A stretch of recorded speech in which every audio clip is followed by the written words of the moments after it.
Hello everyone, हमारे channel में आप सबका स्वागत है। आज हम वन क्लास वन टॉपिक के तहत बायो का एक टॉपिक करेंगे जिसमें हम जीव विज्ञान क्या होता है और उसकी प्रमुख शाखाएं क्या है उसके बारे में पढ़ेंगे। ये वैसे टॉपिक्स हैं जहां से एक प्रश्न अवश्य बनता है, तो चलिए शुरू करते हैं। सबसे पहले देखते हैं जीव विज्ञान का परिभाषा, इतिहास और इसकी प्रमुख शाखाएं। तो जीव विज्ञान होता क्या है? यह विज्ञान की वह शाखा है जिसके अंतर्गत जीवधारियों का अध्ययन किया जाता है। ठीक है, जीव विज्ञान क्या है? या विज्ञान की वह शाखा है जिसके अंतर्गत जीवधारियों का अध्ययन किया जाता है। ठीक है, इस शब्द की उत्पत्ति कैसे हुई है? ये शब्द दो शब्दों के मेल से बना है, बायो और लोगस। बायो का अर्थ होता है जीवन और लोगस का अर्थ होता है अध्ययन। और बायोलॉजी का अर्थ क्या हो जाता है? जीवन का अध्ययन, यानी कि जीवन का अध्ययन ही बायोलॉजी कहलाता है।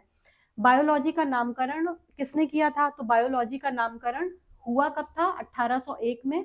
और इसका नामकरण किया था लैमार्क ने और ट्रेवीरेनस ने। ठीक, लैमार्क फ्रांस के थे और ट्रेवीरेनस ये जर्मनी के थे।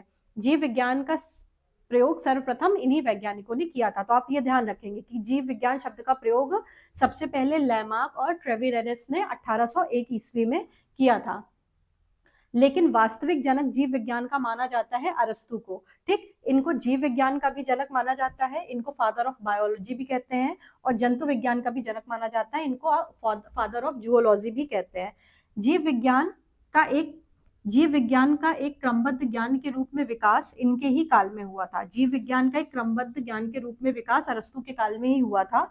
इन्होंने सर्वप्रथम पौधे और जंतुओं के जीवन के विभिन्न पक्षों के विषय में अपने विचार प्रकट किए थे। तो आप ये ध्यान रखेंगे कि नामकरण लैमार्क और ट्रेवीरेनस ने किया था, जबकि जनक माना जाता है अरस्तु को, चाहे वो जीव विज्ञान का जनक हो चाहे वो जंतु विज्ञान का जनक हो। अब हम देखते हैं इसकी कुछ प्रमुख शाखाएं, जिसमें हम सबसे पहले देखेंगे व्यावसायिक पालन के तहत कौन कौन सी शाखाएं आती हैं। यहाँ से आपके टॉपिक में प्रश्न पूछे जाते हैं, जैसे कि एपीकल्चर। एपीकल्चर क्या होता है? ये मधुमक्खी पालन का इसमें अध्ययन किया जाता है। ठीक है, ये इंपॉर्टेंट है। एपीकल्चर मधुमक्खी पालन का अध्ययन, सेरिकल्चर रेशम कीट पालन का अध्ययन, और पिसीकल्चर मत्स्य पालन का अध्ययन। ठीक है, देखिए पिसीकल्चर मत्स्य पालन का अध्ययन। आगे बढ़ते हैं। माइकोलॉजी क्या होता है? इसमें कवकों का अध्ययन किया जाता है, और फाइकोलॉजी में शैवालों का अध्ययन किया जाता है। इसके बाद एंथोलॉजी, इसमें पुष्पों का अध्ययन किया जाता है। पोमोलॉजी फलों का अध्ययन किया जाता है, और डेंड्रोलॉजी वृक्ष और झाड़ियों का अध्ययन किया जाता है। ये सारे वही टॉपिक्स हैं जो किसी ना किसी एग्जाम में पूछे गए हैं, तो ये आप बिल्कुल लर्न कर लीजिए, इसको कंठस्थ कर लीजिए, क्योंकि ये सब प्रीवियस ईयर के ही क्वेश्चंस हैं। अब इसके अलावा हॉर्टिकल्चर।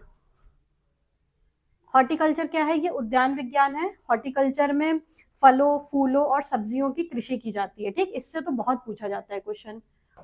इसके अलावा फ्लोरिकल्चर, इसमें फूलों की खेती का हम अध्ययन करते हैं। इसके बाद सिल्वीकल्चर, ये होता है काष्ठीय पेड़ों का संवर्धन।